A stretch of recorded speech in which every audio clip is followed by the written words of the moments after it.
supposed to carry on when all that I'm living for is gone? Hi, guys.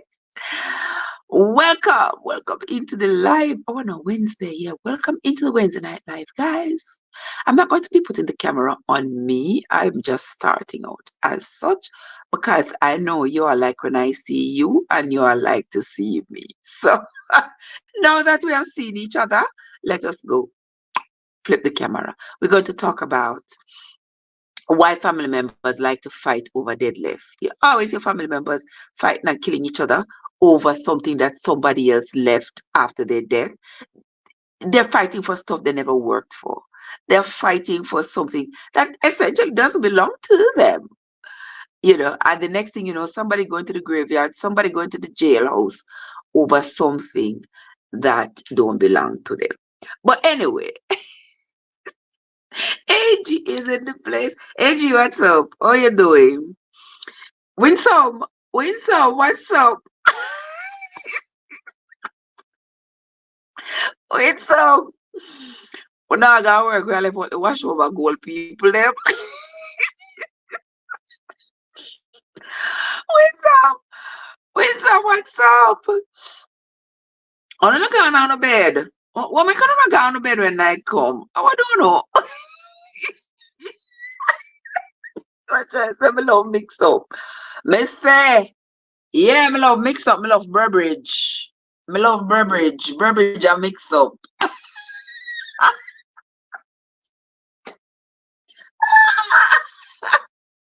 What's up, sister? What's up? How you doing? AG, what's up? What's going on with you? Me never did plan. I don't plan to be looking at you tonight, guys. I am planning to be in the background talking and have you all keeping your eyes on the lovely view. But me can't get it from Uno, not one bit. What is this? AG, everybody else in the live. Wait, my lipstick.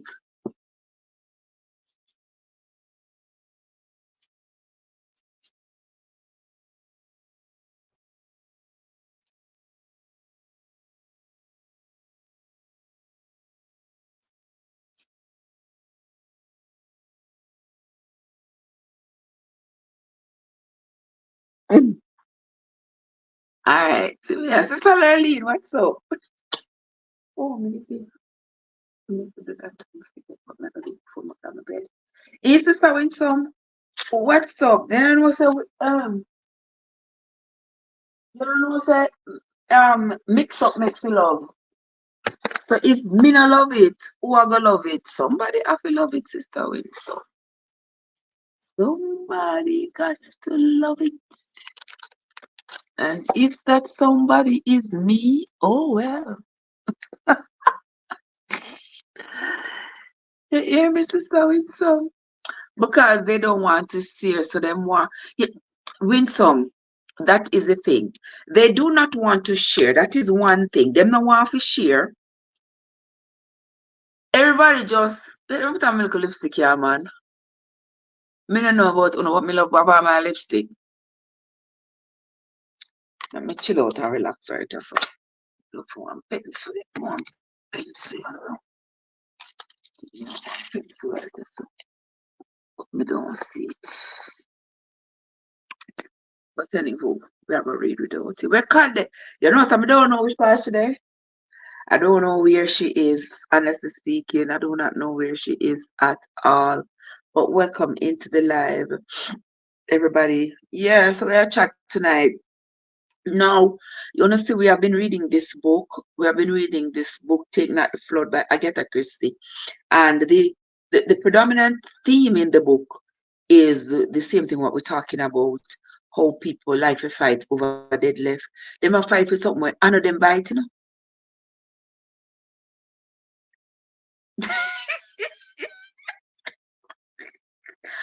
Let's read. Desiree, so I'm put on lipstick and I soon go sleep all the time. Desiree, all the time.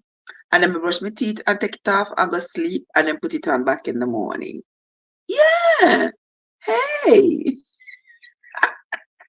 cause me love my lipstick. Mm. Never really see me without it. Me love it. Me love it. Mm. Yeah. Right, AG? And them not take nothing with. You see what I mean, Sister Lurleen? Yes. When them dead, them not carry nothing at all with them. But you can't tell them that. You can't tell them that there is no point, there's no reason fighting for piece of old land, one old broke down house and something. And you never build it. You work and you waste all of your money on Erie Bank. You waste all of your money doing all kinds of things. You never put up one cinder block. And then as soon as somebody dead, you're gonna fight somebody else over something what the other person work and left. Well, in the Bible we I read the other day, it say a wise man did left something in children and in children's children. That's what the Proverbs say. A wise man did left something for in children and in children's children. Mm-hmm. Carries up my house waiting on me to come home. And what she a do there?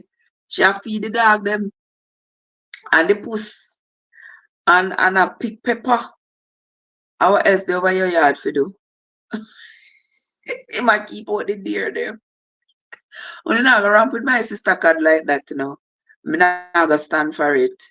Me not gonna stand for it. So, then why she have the woman wait for your AG? Why you not the woman? If she there at your house, you should be at home. What in the world? You're the sister win some. Me Jesus. What happens on me doing it? But anywho, me don't know. God soon say me soon know what me do with myself.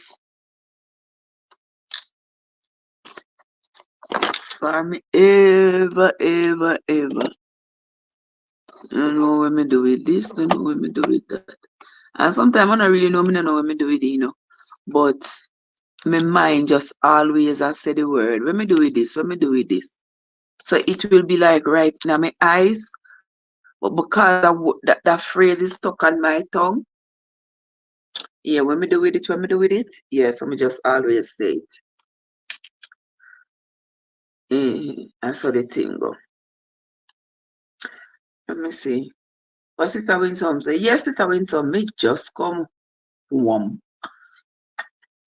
Yes, me just come home, ma'am. When me not worry about it, it is worrisome to me. Of course it is. Winsome, Winsome, you see me change the hairstyle, you know, like this one better. Cannot think this one look better, but me think this one look better. Me think this one look more mature. Yeah, me think that one look more mature and look a bit better. But anyway, no matter which one look better, this one I me like. Me love the other one, but me love the other one for like on an evening, like I have an evening dress and I'm going out one evening. Yeah, but like for the professional setting, me kind of like that one here. But that's just me. Just show up with the water. Cutters on at me. What you say, Trev? Make your ears straight when you're not all over the place. When you're not all over the place, I like it more. Which one? Which one you like better? This one? You like this one better than the other one? Jojo, what's up? Jojo, what's up? What you doing? I don't know, so I could have never go to bed and not come see you tonight, you know. I would have mad. And from evening, may I try to do one live. Couldn't do the live. The live wouldn't come on while I was on the street. And as soon as me come in, the live come on. Mr. Look at it, look at it. Look on the 8:46 p.m. woman like this. You know, like this style I can see. Me like it. Which one? The other one make me look young. Let me know young. How old your sister when so me not young? Oh my gosh. Which one you like, Sister Lurleen? The one we did do the other night? Me like this one. This one I look mature. The other one look yeah, look like, you know, an evening. Yeah, the other one look young, look like, something you wear to like a sports day to a regular day. A regular schmegular's day. Yeah, me like that one here more. Oh, this one make me look you. All right, you know, see it. Me say, you have good taste, you see. You have very, very good. You have very, very good taste. I tell you, I tell me say me old in that, but it make me look younger. Me don't know nothing wrong with being old. Me glad me catch that age. You know how much people born the year when me born. Who not live for that age? Whole heap of them. Whole heap of people who born the same year when me born. No live for see this year you what they are so now. So therefore, I'm glad to me reach this age. And I can see children and grandchildren. What? What? What? The next 15 years, we can be great granny.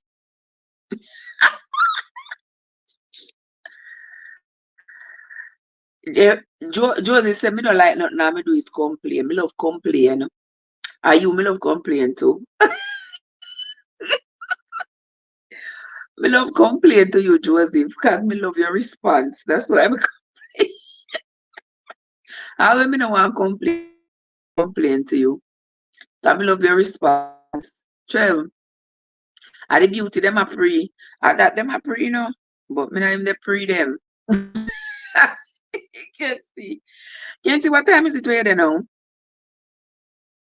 You're young as all your feet. Yeah, sister learning say age is just a number. Age is not no number when my hip and knee them start hurt me, sister. Not a thing no go so but age is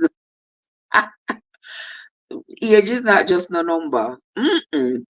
Not when me can stretch up one of my foot and it can't come back down. No, sir. Age is not just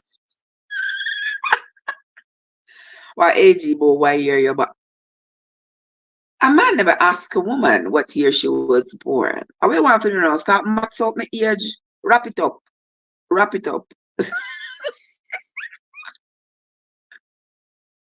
Wrap it up.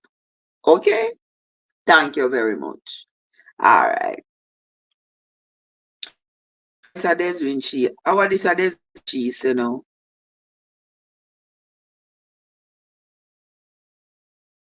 Me say I can't stand Desiree. Me not like you no more.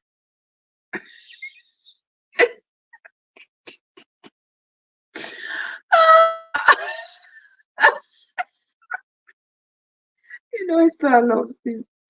Oh my gosh. With some, with some, they make you backslide here.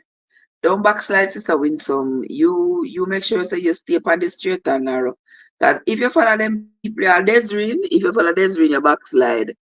Trev, I remedy na me. Yes, I remedy na me garden for everything. Mm-hmm. Me have eggplants and cucumbers and yeah, me have a lot of things in my garden. Remedy for everything. Me say me have one slippers, so me say the slippers. See. Look on it. Me say the slippers just nice and comfortable, so nice and comfortable.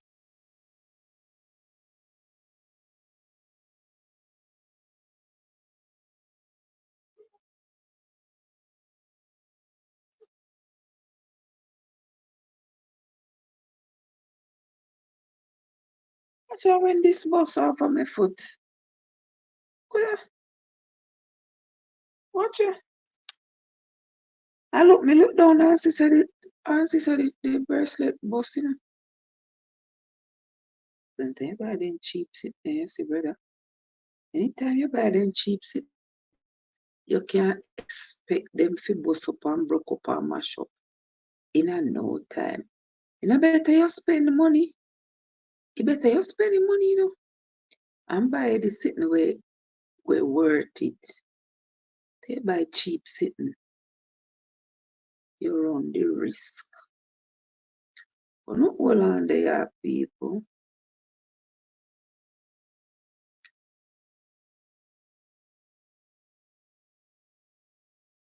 No all on there. I don't have nothing for clamp because I don't have no scissors right there, so now I don't have nothing.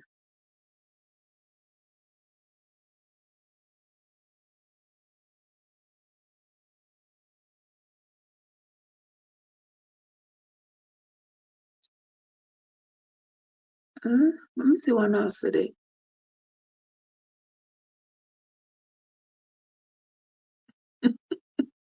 Can see so I'm to the hairstyle from yesterday. Can see that's the good thing now. You see when you can do your own hair.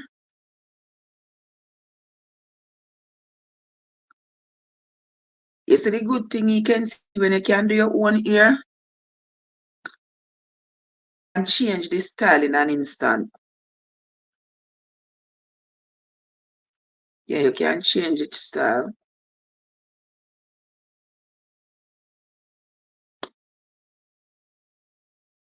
All right, that's better. That is the thing. And because I can do my own hair, but just change my foot. You still can bend your back and cut your toenail, right? Yes, Joseph, me still bend my back, still cut my toenail, still put up my foot, still put up my foot up as well. Still I put up my foot. And all these good things. Yeah, I still can do things. So nobody write me off yet. No write me off. It's a bit of spin. Actually, me no like to spin. Me no like to spin. And then when me spin, sometime I buy some cheap sitting. And me end up have to go buy again. So enough time I just now bother buy nothing cheap. Yeah, me learn my lesson.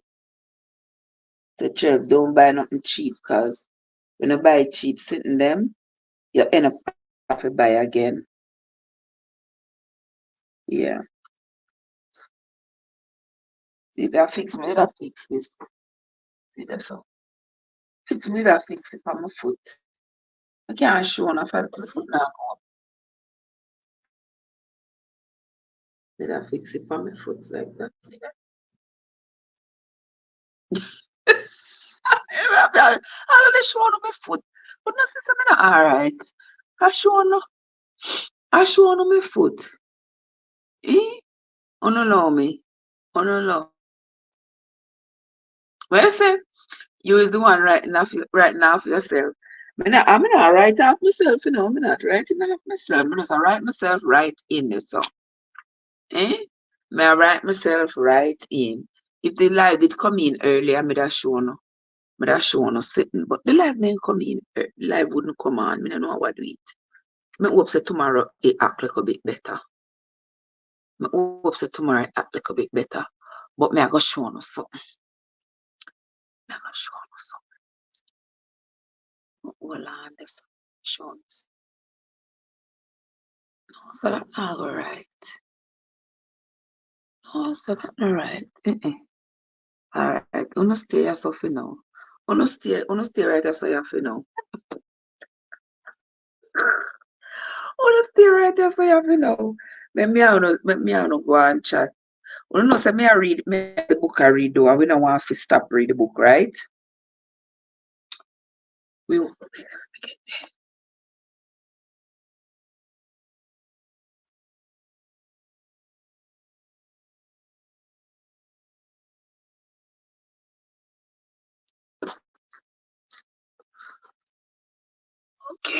Alright, me. Nobody never say they want to see. Me know say that go say something, Me know say that go say something. That's why me make sure say me show it. Because me know say you want AG, if nobody else not say nothing, you want AG, I go say something. So that's why make sure say me show me size 20. Eh? When you say what dress? I not just me in this is one blouse. This is one blouse and one jeans. That's all. Nothing fancy, nothing of consequence. We'll put on something fancy, me I'll show it to you. Yeah. I'm gonna put on something fancy. I'm going to show it to you. Diane Sticks. Sister Diane. Mr. Diane. Mr. Diane. Me look for me sitting today. And me see you say if me a psychic, me bust out a laugh, but me couldn't answer same time. I couldn't answer same time there. It's easy, you know.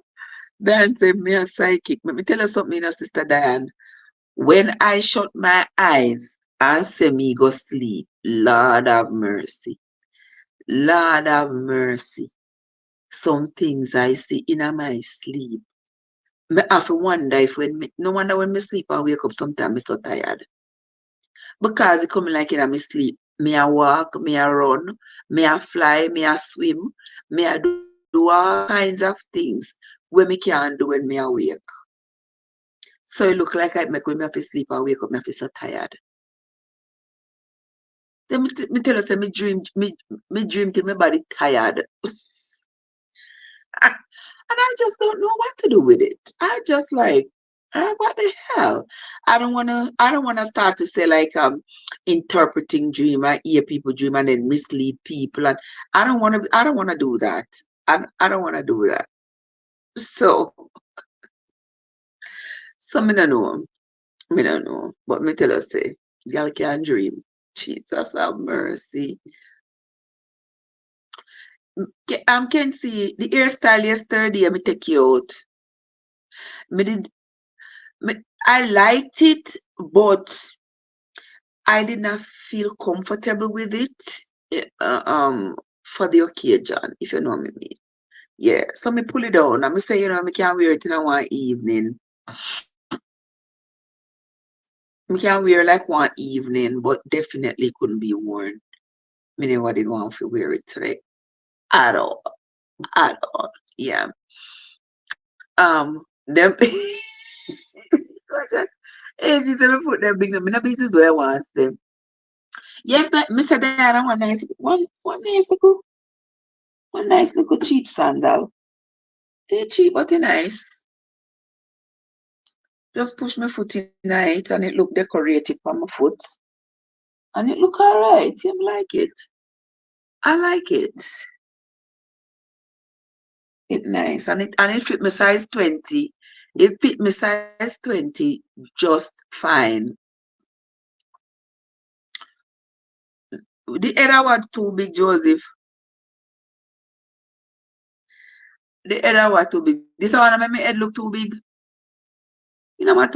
I become have enough ear. I become have enough ear, man. That's why it looks so.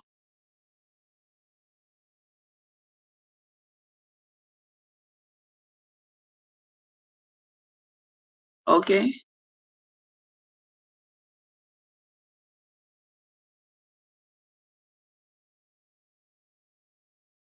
But I think my head to look big. Say,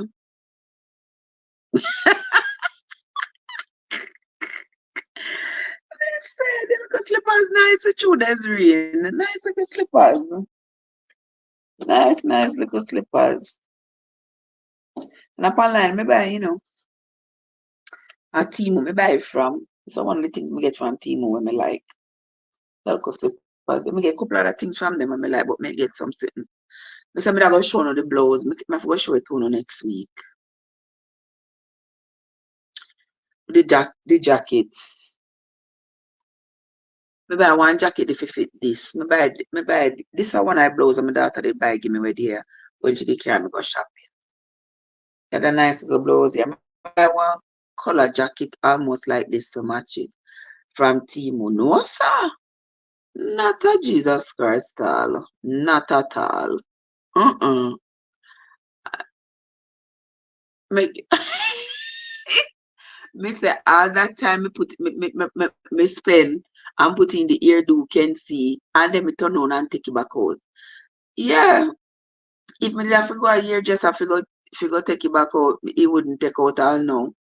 We wouldn't get it done. But that are the good thing when you can do. You have two hand and nothing you have. You can use your two hands and do what you gotta do for yourself.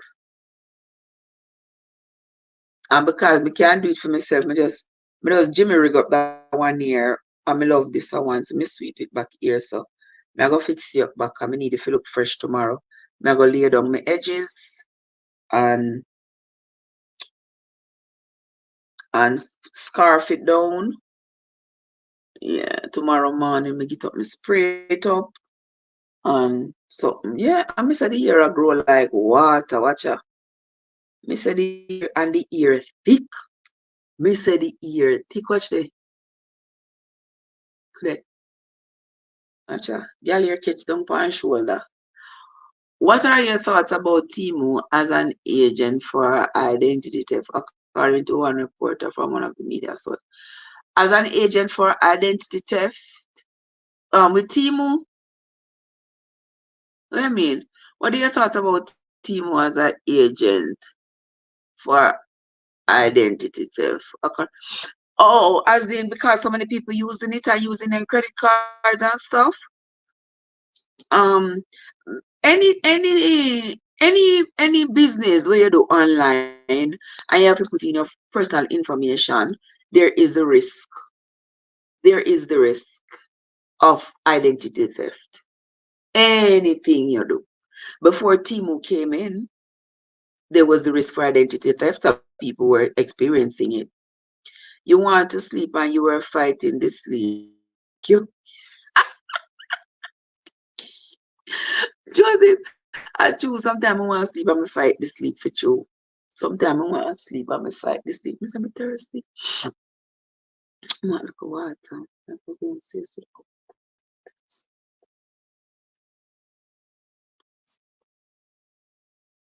I think might be an attempt to kill the competition. I think so. Anytime you see them start talk bad now about Timu, it is a way to see if they can get people back over. Because I know Amazon has lost millions of dollars, if not more, from people buying on Timu. Because normally I would just go online and just find something on Amazon. Yeah, now me that just go but Timu, me never buy nothing at all from Amazon.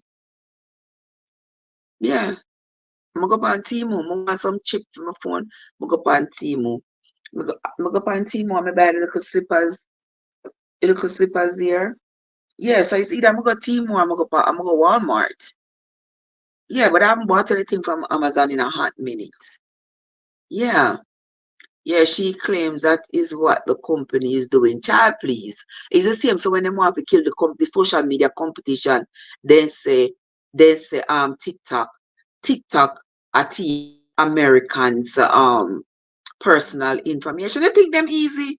Me not fall for them and them tricks and them gimmicks here. You want to tell me, say you have the audacity to say that TikTok is stealing the identities, the personal information for Americans who never Google on yourself, who never look on Google for yourself. Child, please give me a break. Nobody can hide. If you go on Google and Google yourself, your name, your date of birth, your age, everywhere where you ever live, your phone number, if you have a YouTube channel, your YouTube channel is there. If you have a Instagram, have a Facebook, everything is there. You have house, your mortgage, did it? You everything. You look at TikTok and you make 2 cents every month on TikTok and all that did it. So you only make 2 cents off of social media. So absolutely nothing is hidden. You understand? Oopsie, I can't see the area. Which area? Which area you can see? Walmart thing them no look at some of them. That is true. But it all depends. If you go like Walmart online, Walmart have better things than Walmart in store, because Walmart online, just like how different sellers sign up them goods on Temu and on Walmart and on Amazon, that's the same way different sellers sign up their merchandise on Walmart. So if you go on Walmart online, you will find better stuff than if you go in store. Yeah. So people sign up and sell them goods and you buy it through Walmart. Then put up them stuff on Walmart website and then you go on Walmart website and buy it. Yes. Them say TikTok I go a Chinese people them and them a thief the information of Americans. What do you mean by they're stealing the information of Americans? Our information is already stolen right here. We don't have to go to TikTok to get it stolen. It is stolen right here. So. Oh, right here. So. Watch a Jappy. Jappy. Oh, Jappy, what's up? Who you say is Chinese can see? It might be them say a Chinese people own Timu, but Timu was established in Boston. Timu company was started in Boston. So we don't know. We don't know. Listen, listen. Yeah. When me did young guy, and my mother always tell me one story. And she, because my mother always have a story when she teach you anything. She tell you one story. Oh, one man, one man had a little shop, a little stall thing, and he was selling cooked food. He was selling little cooked food every day, selling little cooked food.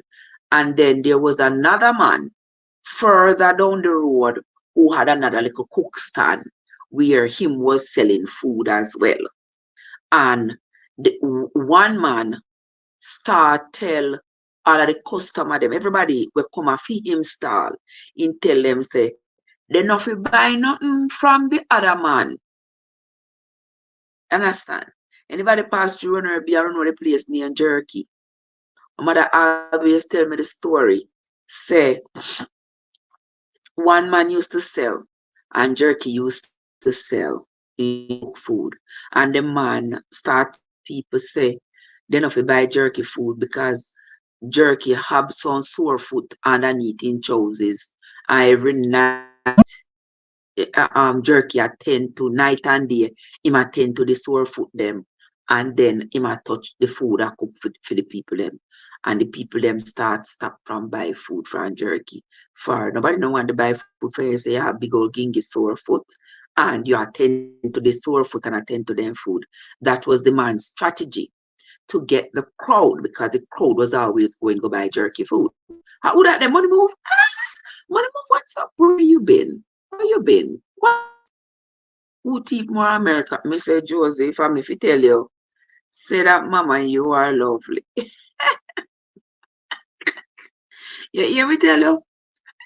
I tell you, Diane, when the man tell everybody who come and install, everybody in meeting, tell them say they don't have to buy Jerky food because Jerky have some sore foot. You know where Jerky have to start though? Jerky have to start wear short pants every day to show the people them say them don't have no sore foot. You hear me tell you? I saw people wicked. I saw people try to crush the competition. So when me hear people, them a come out and I say, oh, team, I got thief where identity and TikTok, I got thief all our information and sell it and whatever. Who sell we information more than American is this, child, please? Child, please. All you do is keep your eyes on your credit and all those good things. That's all you have to do. Sean, what's up?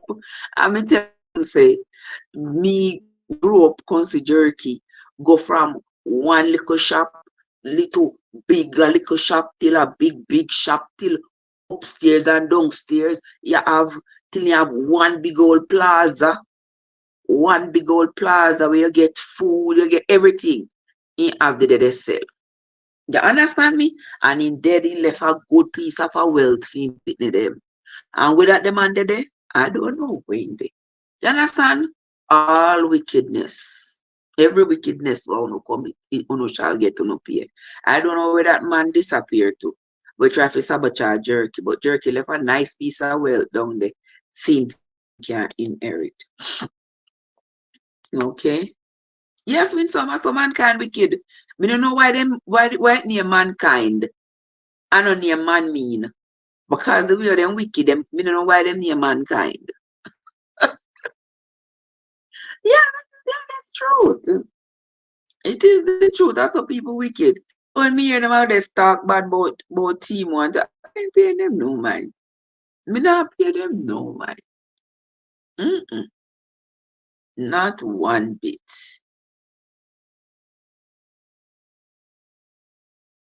If I were like no, if I were like no, win some, then take him away. Then take him away and you go find him skin up somewhere. Or skin up or skin out. Me don't know. And yes, it's like, I don't know, that's the story. I choose to. Who is the announcing of the story? The listener or the teller? Which one? Talk to me. Talk to me, Kenzie. Who is the Anansi in the story? Hmm? The listener or the teller?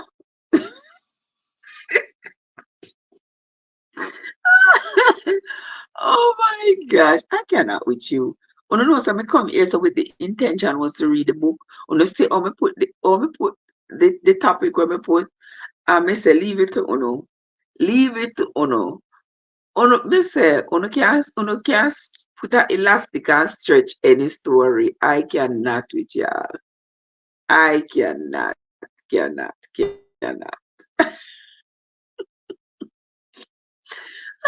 Welcome into the live, guys. Never miss me yesterday.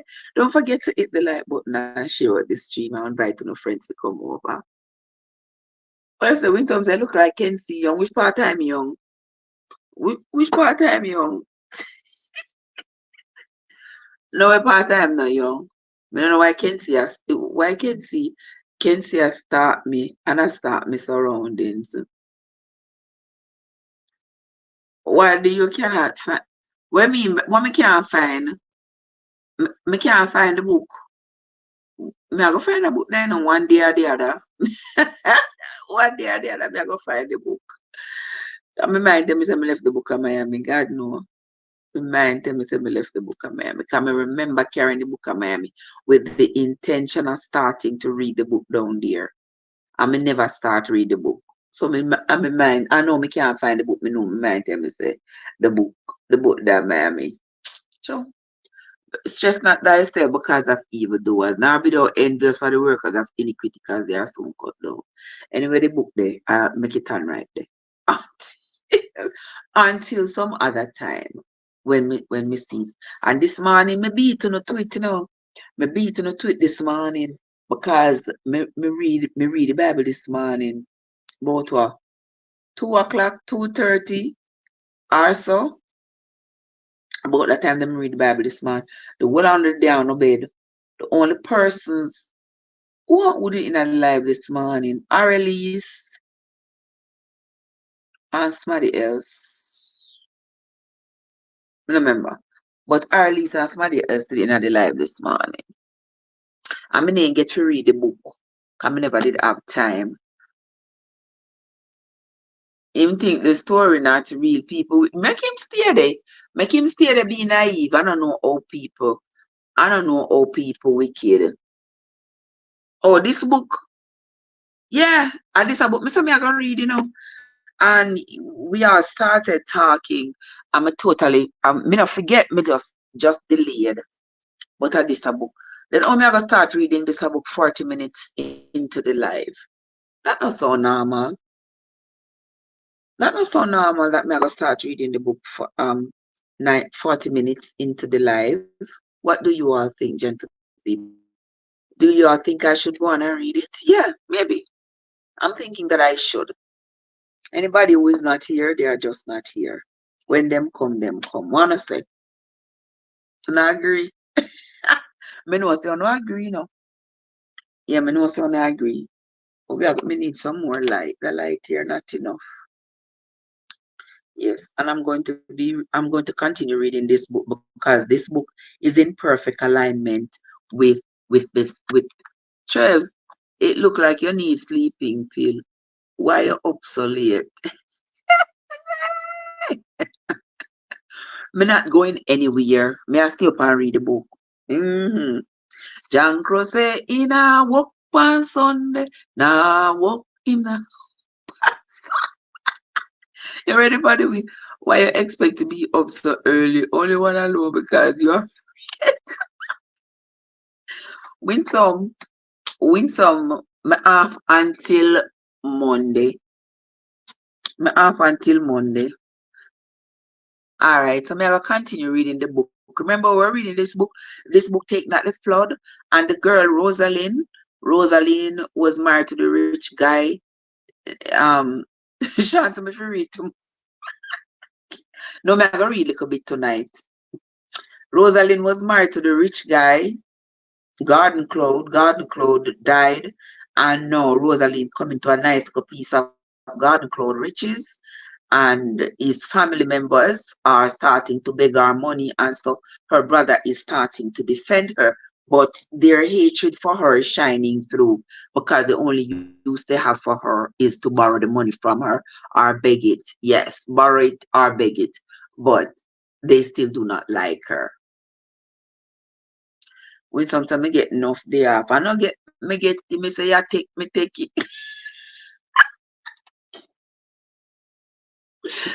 Taken at the Flood by Agatha Christie. We are on to chapter 9. It was a fine morning, the birds were singing, and Rosalind, coming down to breakfast in her expensive peasant dress, felt happy. The doubts and fears that had lately oppressed her seemed to have faded away. David was in a good temper, laughing and teasing her. His visit to London on the previous day had been satisfactory. Breakfast was well cooked and well served. They had just finished it when the post arrived. There were some 7 or 8 letters for Rosalind, bills, charitable appeals, some local invitations, nothing of any special interest. David laid aside a couple of small bills and opened the third envelope. The enclosure, like the outside of the envelope, was written in printed characters. Dear Mr. Hunter, I think it is best to approach you rather than your sister, Mrs. Cloud, in case the contents of this letter might come as somewhat of a shock to her. Briefly, I have news of Captain Robert Underhay, which she may be glad to hear. I am staying at the Stag, and if you will call there this evening, I shall be pleased to go into the matter with you. Yours faithfully, Enoch Arden. A strangled sound came from David's throat. Rosalind looked up, smiling. Then her face changed to an expression of alarm. David? David? What is it? Mutely he held out the letter to her. She took it and read it. But, but David, I don't understand. What does it mean? You can read, can't you? She glanced up at him timorously. Now that's another new word. Can see just always a scan my surroundings, so me say me can't get it from him, Just always a scan my surroundings, so.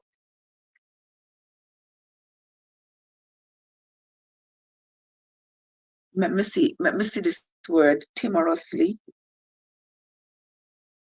Showing or suffering from nervousness, fear, or lack of confidence. All right.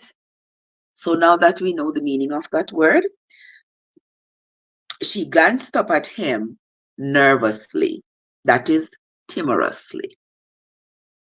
David, does it mean what are we going to do? He was frowning, planning rapidly in his quick far-seeing mind. It's all right, Rosalind. No need to be worried. I'll deal with it. But does it mean that don't worry, my dear. Don't worry, my dear girl. Leave it to me. Listen, this is what you have got to do. Pack a bag at once and go up to London. Go to the flat and stay there until you hear from me. Do you understand? Yes, yes, of course I understand. But David, just do as I say, Rosalind. He smiled at her. He was kindly reassuring. Go and pack. I'll drive you to the station. You can catch the 10:32. Tell the porter at the flats that you don't want to see anyone. If anyone calls and asks for you, he's to say you are out of town.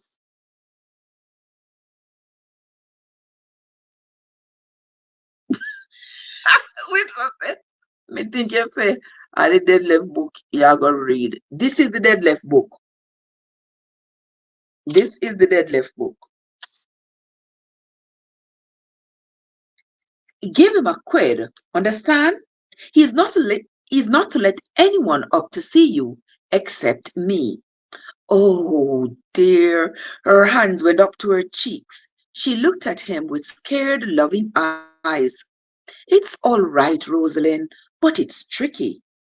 You are not much hand at the thrifty stuff. That's my lookout. I want you out of the way so that I've got a free hand. That's all. Can I stay here, David? No, I said. Of course not, Rosalind. Do have some sense. I've got to have a free hand to deal with this fellow, whoever he is. Do you think that's it? That's it, he said with emphasis. I don't think anything at the moment. The first thing is to get you out of the way. Then I can find out where we stand. Go on. There you go, you good girl. Don't argue. Just go on. She turned and went out of the room. David frowned down at the letter in his hand. Very noncommittal, polite, well phrased, might mean anything. It might be genuine solicitude in an awkward situation, might be a veiled threat. He conned its phrases over and over and over again. I have news of Captain Robert Underhay. Best to approach you. I shall be pleased to go into the matter with you. Mrs. Cloud, damn it all. He didn't like that inverse commas, Mrs. Cloud. Yeah, Winsome always the back of time. Winsome, look from when me read the Prince Harry and Meghan book. Look from when we read that the book. Not the fact that we read. We read that book long time ago, months ago. Look how many books we have read since we read that book. Come on, Sister Winsome, where are they? He looked at the signature, Enoch Arden. Something stirred in his mind, some poetical memory, a line of verse. When David strode into the hall of the stag that evening, there was, as was usual, no one about. A door at the left was marked coffee room, a door on the right was marked lounge. A door further along was marked reflexively for resident guests only. A passage on the right led along to the bar, from whence a faint hum of voices could be heard. A small glass encased box was labeled office and had a push bell placed conveniently on the side of its sliding window. Sometimes, as David knew by experience, you had to ring 4 or 5 times before anyone condescended to come and attend to you. Except for the short period of mealtimes, the hall of the Stag was as deserted as Robinson Crusoe's island. This time, David's third ring of the bell brought Miss Beatrice Lippincott along the passage from the bar, her hand patting her golden pompadour of head into place. She slipped into the glass box and greeted him with a gracious smile. Good evening, Mr. Hunter. Rather cold weather for this time of year, isn't it? Yes, I suppose it is. Have you got a Mr. Arden staying here? Let's see now, Mrs. Lippincott said as she opened the book to check the records. Yes, oh yes, Mr. Enoch Arden, number 5 on the first floor. You can't miss it, Mr. Hunter.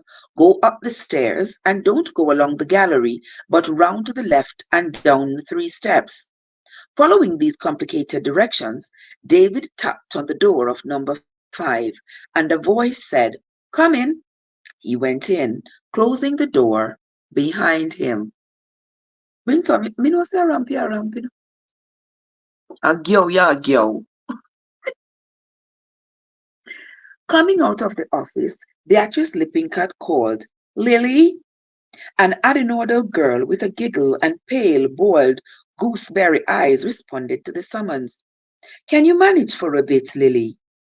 I've got to see about some linen.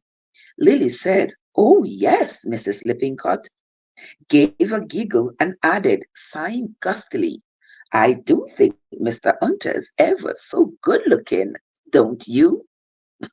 That's my Lily I look, Oh, dear, I've seen a lot of his type in the war, Mrs. Lippincott said, with a world-weary air.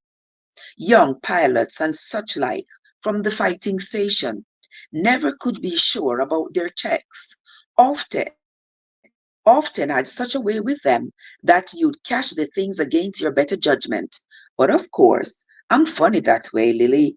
What I like is class. Give me class every time. What I say is a gentleman. What I say is a gentleman, even if he does drive a tractor. Okay, what I say is a gentleman is a gentleman, even if he drives a tractor. That's what that should read. You have some extra words in it that won't necessary. With much enigmatic pronouncement, Beatrice left Lily and went up the stairs. Inside room number 5, David Hunter paused inside the door and looked at the man who had signed himself Enoch Arden. 40-ish, knocked about a bit, a suggestion of having come down in the world, on the whole a difficult customer. Such was David's summing up of the man. Apart from that, not easy to fathom. A dark horse, maybe. Arden said, Hello, you Hunter? Good, sit down. What'll you have? Whiskey? He had made himself comfortable. David noted that. A modest array of bottles, a fire burning in the grate, on this chilly spring evening, clothes not English cut, but worn as an Englishman wears clothes. The man was the right age too.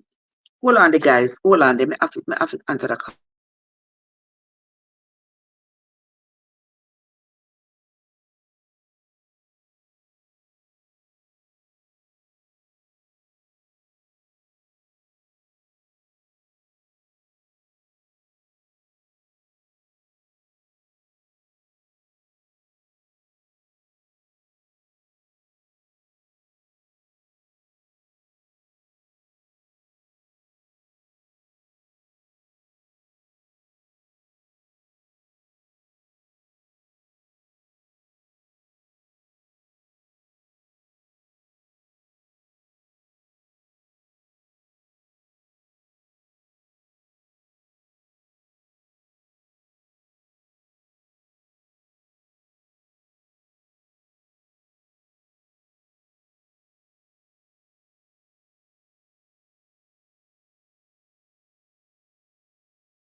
Sorry about that, guys. Me tell you, say me have some picnic there, you see, brother.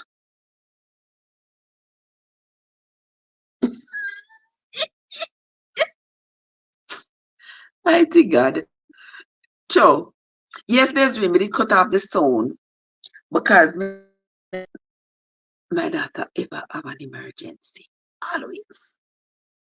And he call me first. Before he call 911. Before he call 911, you better call me first. All right, let us continue. How many did they? Where I was.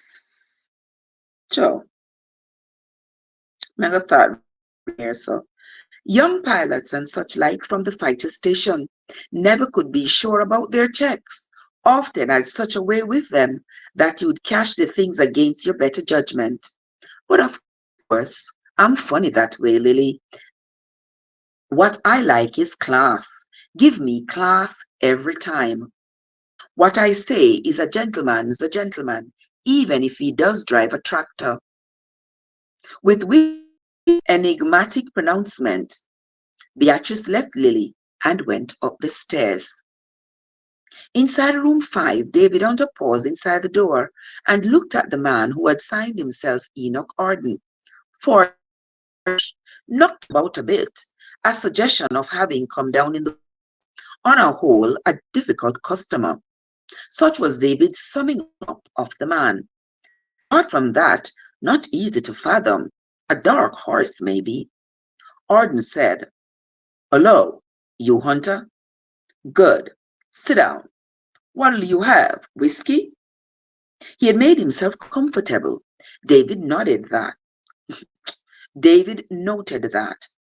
Modest array of bottles, a fire burning in the grate on this chilly spring evening, clothes not English cut, but worn as an Englishman wears clothes. The man was the right age too. "Thanks," David said.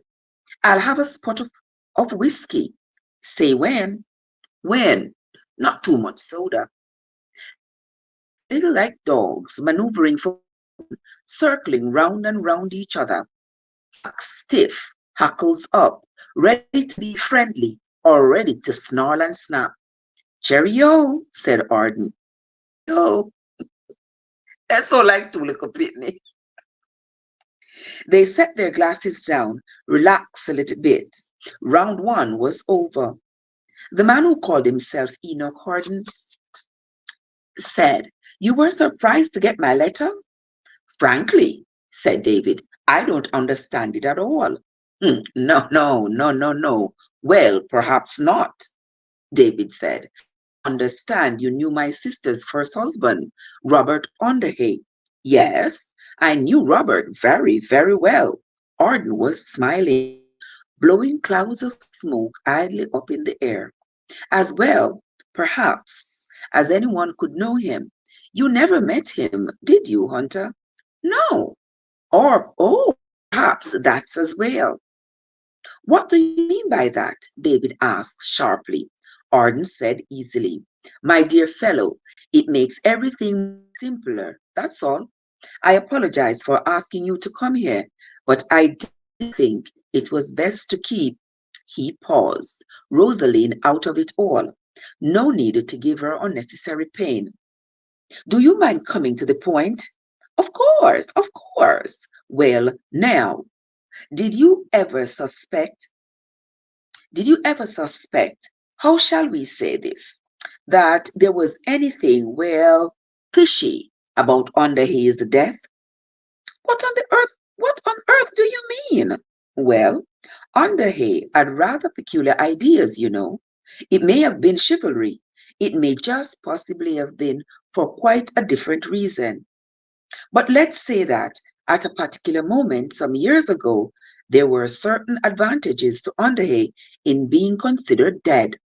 He was good at managing natives, always had been. No trouble to him to get a probable story circulated with an amount of collaborative detail. All Underhay had to do was to turn up about 1,000 miles away with a new name. It seems a most fantastic supposition to me, said David. Does it? Does it really? Arden smiled. He leaned forward, tapped David on the knee. Suppose it's true, Hunter. Hey, suppose it's true. I should require very definite proof of it. Would you? Well, of course. There's one super definite proof. Underhay himself could turn up here in Wormsleyvale. How would you like that for proof? It would be least it would at least be conclusive, said David dryly. Oh yes, conclusive indeed, but just a little embarrassing for Mrs. Gordon Cloud. I mean, because then, of course, she wouldn't be Mrs. Gordon Cloud. Awkward, isn't it? You must admit, just a little bit awkward. Wanna hear that what's going on there? So here this man, Arden, is saying that Rosaleen's first husband. Now you remember in previous chapters, Rosaleen's first husband, Robert Underhay, supposedly died in Africa. So here this man is bringing up a possibility that Underhay is really not dead. He probably has chosen to disappear. Now, here is where the plot thickens. If Underhay is really not dead, but has chosen to disappear himself, and Rosaleen has gone on and married to Gordon Cloud, then that would make her marriage to Gordon Cloud invalid. And that would make it that she is not entitled to his riches. So that would be in favor of the other clouds. OMG. My sister, David said, remarried in perfectly good faith. Of course she did, my dear fellow. Of course she did. I'm not disputing that for 1 second. Any judge would say the same. No actual blame could attach to her. Judge, said David sharply. The others, the others said, as though apologetically, I was thinking of bigamy. Just what are you driving at? Asked David savagely. Now don't get excited, old boy. We just want to put our heads together and see what's best to be done. Best for your sister. That's to say, nobody wants a lot of dirty publicity. Underhay, well, Underhay was always a chivalrous kind of chap. Arden paused. He still is. Still is, David said sharply. That's what I said. You say Robert Underhay is alive? Where is he now? Arden leaned forward. His voice became confidential. Do you really want to know, Hunter? Wouldn't it be better if you don't know? Put it that way, as far as you know, and as far as Rosaleen knows, Underhay died in Africa. Very good. And if Underhay is alive, he doesn't know that his wife has remarried. He hasn't the least idea about it. Because, of course, if he did know, he would have to come forward. Rosaleen, you see, has inherited a good deal of money from her second husband. But if he never was her husband, well, then, of course, she isn't entitled to any of that money. See the same thing I just said? Underhay, Underhay is a man with a very sensitive sense of humor. He wouldn't like his inheriting money. He wouldn't like her inheriting money under false pretenses. He paused. But of course, it's possible that Underhay doesn't know anything about her second marriage. He's he is in a bad way, poor fellow, in a very bad way. What do you mean by in a bad way? Arden shook his head solemnly. Broken down in health. He needs medical attention, special treatments, all unfortunately rather expensive. The last word dropped delicately, as though into a category of its own. It was the word for which David Hunter had been unconsciously waiting. He said, expensive? Yes, Unfortunately, everything costs money. Underhay, poor devil, is practically destitute. He added, he's got practically nothing but what he stands up in. Just for a moment, David's eyes wandered around the room. He noted the pack slung on a chair. There was no suitcase to be seen. I wonder, said David, and his voice was not pleasant, if Robert Underhay is quite the chivalrous gentleman you made him out to be. He was once, the other assured him, but life, you know, is inclined to make a fellow cynical. He paused and added slowly, Gordon Cloud was really an incredibly wealthy fellow. The spectacle of too much wealth arouses one's basic instincts. David Hunter got up. I've got an answer for you. Go to the devil. Unperturbed, Hardin said, smiling. Yes, I thought you'd say that. Now David is angry. You are a damn blackmailer, neither more nor less. I've a good mind to call you bluff. Public and be damned. An admirable sentiment. But you wouldn't like it if I did publish. You see, he's really blackmailing David. You hear him? You ready to talk the word publish? Not that I shall, if you won't buy. I've another market. What do you mean? The clouds. Suppose I go to them. Excuse me? But would you be interested to learn that the late Robert Underhay is very much alive? Why, man, they'll jump at it. David said scornfully, you won't get anything out of them. They are broke, every last one of them. Aha! But there's such a thing as a working arrangement. So much in cash on the day it's proved that Underhay is alive, that Mrs. Gordon Cloud is still Mrs. Robert Underhay, and that consequently Gordon Cloud's will, made before his marriage, is good in law. For some few moments David sat silent. Then he asked bluntly, How much? The answer came as bluntly, 20,000. Out of, out of the question. My sister can't touch the capital. She's only got a life interest. 10,000 then. She can raise that easily. There's jewelry, isn't there? Hmm. David sat silent. Then he said unexpectedly, All right. For a moment the other man seemed at a loss. It was as though the case of his victory surprised him. No checks, he said. You know why? He don't want them to be able to trace the check.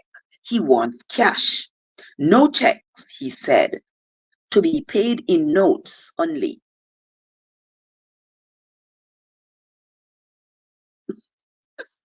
Listen, when some stop take call for life. When some sometimes when me dey on the live, some calls me not take. But just when time I see my children, them a call me. Especially one daughter me have there. Anytime I see she a call me, I have to answer. I have to answer. I don't care when me in the middle of or what me doing. When she call me, I have to answer. Cause I goodly something. I always something. Osh sister win some. Osh man. Osh. I mean never dey expect her to call me this hours. Osh. Worry not. You'll have to, because when you break the chain of thought and then to start again, I understand, Sister Winsome. I know. You'll have to give us time to get a hold of so much money. I'll give you 48 hours. Make it next Tuesday. Oh my God. All right then. All right. You'll bring the money here, he added before David could speak. I'm not meeting you at a lonely copse or a deserted riverbank. So don't you think so? You'll bring the money here, right here to the stag at 9 o'clock next Tuesday morning. Suspicious sort of chap, aren't you? I know my way around, and I know you're kind. As you said then. David went out of the room and down the stairs. His face was black with rage. Beatrice Lippincott came out of the room marked number 4. There was a communicating door between 4 and 5, though the fact could hardly be noted by an occupant in 5, since a wardrobe stood upright in front of it. Mrs. Lippincot's cheeks were pink and her eyes bright with pleasurable excitement. She smoothed back her pompadour of hair with an agitated hand. I wonder if Miss Lippincott is in on the trick. I wonder if Miss Lippincott, because that sounds like straight blackmailing to me. What y'all think? I think that is straight blackmailing. That Arden guy, I believe right now that Miss Lippincott probably set him up. You don't think so? I think Miss Lippincott set him up so that they can get some money out of Rosaleen and David and give that money, share that money between them and the clouds. What do you think? Not so? That's what me think. That's what I think. Because how come where this man come from that all of a sudden he is going to know that Underhay, that Robert Underhay is not dead. And since Robert Underhay is not dead, that means Rosaleen's second marriage would be invalid. Oh, this man knows so much. Where this man come from? Because remember, David don't know the man, David don't know the man, Rosaleen don't know the man. So I think it is a plot. But we are going to continue reading because the plot thickens. Chapter 10. Shepherd's Court, Mayfair, a very large block of luxury service flats. Unharmed by the ravages of enemy action, they had nevertheless been unable to keep up quite like pre-war standard of ease. There was service still, although not very good service. Where there had been 2 uniform porters, there was now only one. The restaurant still served meals, but except for breakfast, meals were not sent up to the apartment. The flat rented by Mrs. Gordon Cloud was on the 3rd floor. It consisted of a sitting room with a built-in cocktail bar, 2 bedrooms with built-in cupboards, and a superbly appointed bathroom, gleaming with tiles and chromium. In the sitting room, David Hunter was striding up and down, whilst Rosaleen sat on a big square-ended settee, watching him. She looked pale and frightened. Blackmail, he muttered. Blackmail. My God, am I the kind of man to let myself be blackmailed? She shook her head, bewildered and troubled. If I knew, David was saying, if I only knew. From Rosaleen there came a small, miserable sob. He went on, it's this working in the dark, working blindfolded. He wheeled round suddenly. You took those emeralds round to Bond Street, didn't you? Yes. How much? Rosaleen's voice was stricken as she said, 4,000. Oh my God. 4,000 pounds. He said if I didn't sell them, they ought to be reinsured. Yes, that is really blackmail, So now the little jewelry that Rosaleen has inherited. Now she's going about selling the jewelry so that she can get the money to pay this guy so that this guy does not reveal that her first husband is still alive. I think the guy is blackmailing them. I don't think that man is alive. Because you won't tell me Rosaleen was with that man down there in Africa and she didn't see him die. Really? Yes. Precious stones have doubled in value. Oh, well, we can raise the money. But if we do, it's only the beginning. It means being bled to death. Bled, Rosaleen. Bled white. Rosaleen cried. And she cried. And she cried some more. Oh, let's leave London. Let's get away. Couldn't we go to Ireland, America, somewhere? He turned and looked at her. You are not a fighter, are you, Rosaleen? Cut and run is your motto, isn't it? She wailed. We are wrong. All this had been wrong. Very wicked. Don't turn pious on me just now. I can't stand it. We were sitting pretty, Rosaleen. For the first time in my life, I was sitting pretty. And I'm not going to let it all go. Do you hear me? Do you understand me? If only it wasn't this cursed fighting in the dark. You understand, don't you, that the whole thing may be a bluff, nothing but a bluff. Under haze, probably safely buried in Africa, as we have always thought he was. She shivered. Don't, David, don't. You make me afraid. He looked at her, saw the panic in her face, and at once his manner changed. He came over to her, sat down, took her cold hands in his. You are not to worry, he said. Leave it all to me. You know, so David a doggart. David a doggart and Rosaleen is a simple Simon. And do as I tell you. You can manage that, can't you? Just do exactly as I tell you. I always do, David. He laughed. Yes, you always do. We'll snap out of this. Never, never you fear. I'll find a way of scotching. I'll find a way of scotching Mr. Enoch Arden. I wonder if David planning to unalive him. I wonder. You know that David not easy, no?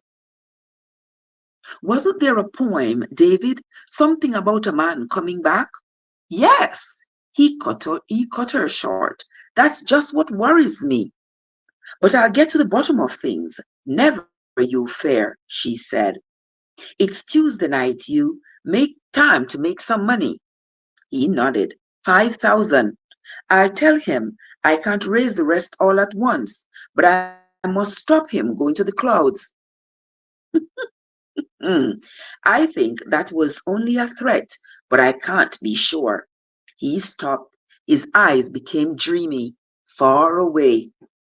Behind them, his mind worked, wondering and rejecting possibilities. Then he laughed. It was a gay, reckless laugh. There were men, now dead, who would have recognized it. It was the laugh of a man going into action on a hazardous and dangerous enterprise. There was enjoyment in it and defiance. I can trust you, Rosaleen, he said. Thank goodness I can trust you absolutely. Trust me? She raised her big inquiring eyes. To do what? That is, he smiled again. To do exactly as you are told. That's the secret, Rosaleen, of a successful operation. He laughed. Operation Enoch Arden. Oh my God. Oh my God. Oh my God. I think this is going to silence him for good. But what about Miss Lippincott? I think Miss Lippincott knows about the plot. Miss Lippincott knows about it. Let us continue with chapter 11. And after all, this is going to be the last chapter I read tonight. Yeah, this is going to be the last. Chapter 11. Rowley opened the big mauve envelope with some surprise. Who on earth, he wondered, could be writing to him using that kind of stationery? And how did they manage to get it anyway? These fancy lines had surely gone right out during the war. Dear Mr. Rowley, he read, I hope you won't think I'm taking a liberty in writing to you this way, but if you'll excuse me, I do think there are things going on that you ought to know about. He noted the emphasized words with a puzzled look. Arising out of our arising out of our conversation the other evening when you came in asking about a certain person. If you could call in at the stag, I'd be very glad to tell you all about it.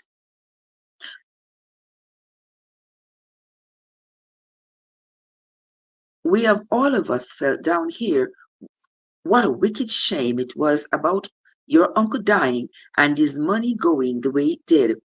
Hoping you won't be angry at me, but I really do think you ought to know what's going on. Yours forever, Beatrice Lippincott. What I tell you, what I tell you, I believe Beatrice knows it. Beatrice is in on the plot. And I think when David was talking to Enoch Harden, Beatrice was behind the curtain listening. She knows exactly what is going on. Rowley stared down at this missive, his mind afire with speculation. What on earth was all this about? Good old B. That's what he calls Beatrice, B. He had known Beatrice all his life, bought tobacco from her father's shop, and passed the time of day with her behind the counter. She had been a good-looking girl, he remembered as a child hearing rumors about her during an absence of hers from Wormsley Vale. She had been away about a year, and everybody said she had gone away to have an illegitimate baby. Now, you all remember back in the day when the young girls got pregnant to take shame out of their parents' eyes, they would send them far away in the country to a family member, to a cousin, a auntie, wherever, and then they would have the baby, and the baby would be given away there, and then the daughter would come back like she's still a virgin. You know what I mean? Perhaps she had, perhaps she hadn't, but she was certainly highly respectable and refined nowadays. Plenty of plenty of backchat and giggles, but an almost painful propriety. Rowley glanced up at the clock. He'd go along to the stag right away. To hell with all those forms. He wanted to know what it was that Beatrice was so anxious to tell him. It was a little after 8 when he pushed open the door of the saloon bar. There were the usual greetings, nods of the heads. Evening, sir, evening, sir, evening, sir. Rowley edged up to the bar and asked for a Guinness. Beatrice beamed upon him. Glad to see you, Mr. Rowley. Evening, Beatrice. Thanks for the note. She gave him a quick glance. I'll be with you in a minute, Mr. Rowley. He nodded and drank his pint meditatively whilst he watched Beatrice finish serving out. She called over her shoulder, and presently the girl named Lily came in to relieve her. Beatrice murmured, If you'll come with me, Mr. Rowley. She led him along a passage and in through a door marked private. Inside it was a very small and over-furnished with plush armchairs, a blaring radio, a lot of china ornaments, and a rather battered-looking Perio doll thrown across the back of a black chair. Beatrice Lippincott turned off the radio and indicated a plush armchair. I'm ever so glad you came up, Mr. Rowley, and I hope you didn't mind my writing to you. But I've been turning it over in my mind all over the weekend, and as I said, I really felt you ought to know what's going on. She was looking happy and important, clearly pleased with herself. Rowley asked with mild curiosity, What is going on? Well, Mr. Rowley, you know the gentleman who is staying here, Mr. Arden, the one you came and asked about? Yes. It was the very next evening Mr. Hunter came along and asked for him. Mr. Hunter? Rowley sat up in Rowley sat up interestingly. Yes, Mr. Rowley, number 5, I said, and Mr. Hunter nodded and went straight up. I was surprised, I must say, for this Mr. Harden hadn't said he knew anyone in Wormsley Vale, and I kind of taken it for granted that he was a stranger here and didn't know anyone in the place. Very out of temper, Mr. Hunter looked. I told them not know how David angry, as though something had happened to upset him, but of course I didn't make anything of it then. She paused her breath. Rowley said nothing, just listened. He never hurried people.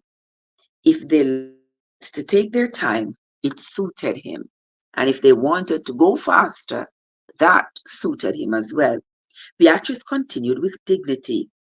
It was just a little later I had occasion to go up to number 4 to see to the towels and the bed linen. That's next door to number 5. And as it happens there's a communicating door. Not that you'd know it from number 5 because the big cupboard there stands right across it so that you wouldn't know there was a door. So you remember when the man named Arden was talking to David? You remember as soon as David stepped out of the room, out of number 5, he saw Beatrice coming out of number 4. I hope you all remember that. So that means Beatrice was eavesdropping. Beatrice heard the conversation, and now she is telling the whole conversation to Rowley. Carrigo Brincombe. Of course, it's always kept shut, but as it happens this time, it was just a little bit ajar. Though who opened it, I have no idea, I'm sure. Again, Raleigh said nothing, but just nodded his head. Beatrice, he thought, had opened it. She had been curious and had gone up deliberately to number 4 to find out what she could. Yes, she had her nose herself.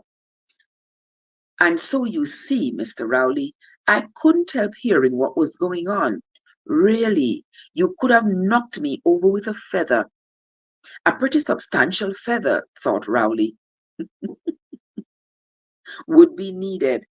He listened with an impassive, although bovine face, to Beatrice's succinct account of the conversation she had overheard.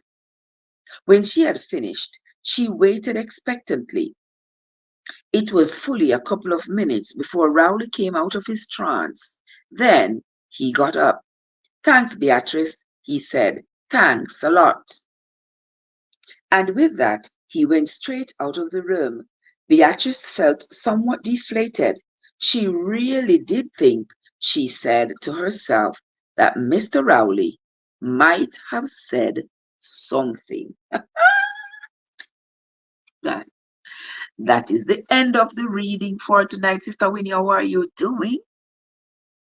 That is the end of the reading for tonight, guys. You see, this story is taking us round and around, a lot of plots and twists and plots there.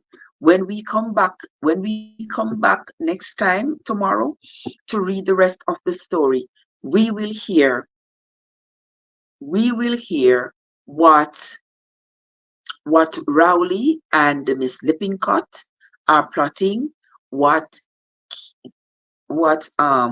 David is planning to do about the information that Enoch Harden has provided to him. And when everybody tells their story, hmm, hmm, they're going to be hell and powder house in there because poor Rosaleen. Rosaleen is the one I'm sorry for. Poor Rosaleen. But that is it, guys. That is the end of the story for tonight. When we come back tomorrow, we're going to move right into chapter 12. Yeah, we're going to move right into chapter 12 when we come back. When we come back tomorrow morning after we have done our Bible study. All right, guys, that's it for tonight. That's going to be it for tonight because right now sleep box me down left and right. So, and as much as I want to stay here with y'all guys, we really and truly have to go sleep. Yeah, I have a long day ahead of me tomorrow, so I have to go take a shower and go sleep. All right. So I will see you all. I will see you all tomorrow. All right. So go ahead and have yourselves a good night, guys. Thanks everybody who came into the live. If you didn't hit the like button coming in, don't forget to hit the like button going out. Sister Winnie, Desiree, Winsome, Joseph, AG, um, who else was here? Sister Winsome, Diane from Diane State, Joseph, Shana Manizzle Madizzle, Kenzie, Um, and everybody else who came into the live, guys. If you didn't hit the like button coming in, hit it on your way out. And I want to say thanks again. Nobody never tell you them want to see us size. Don't worry yourself, Josie. That size 20, I go in your head. Don't worry yourself. Oh my God. Me not stick on tonight and I wonder where she dey. All right, Sister Desiree and Sister Winnie. Have yourselves a great everybody, and I will see you all in the morning. Until next time, guys, this is Trev from Trevestance, where your journey matters. Have yourselves a good night, guys. I will see you all tomorrow. Saniki, hope me hear the rest. You hope to hear the rest. Yes, I hope you come tomorrow morning. Know what time tomorrow morning, but tomorrow morning, I hope you come tomorrow morning and come listen to the story. Okay? We want to see what is going to happen. Who is going to discover whose betrayal and whose plot. No worry yourself. We will be here tomorrow. All right? All right, guys. So good night. Have yourselves a great night, everybody. And I will see you all in the morning. I wonder if you leave up one silent life. One of you better leave one silent life and we go sleep, yeah, man. Yeah.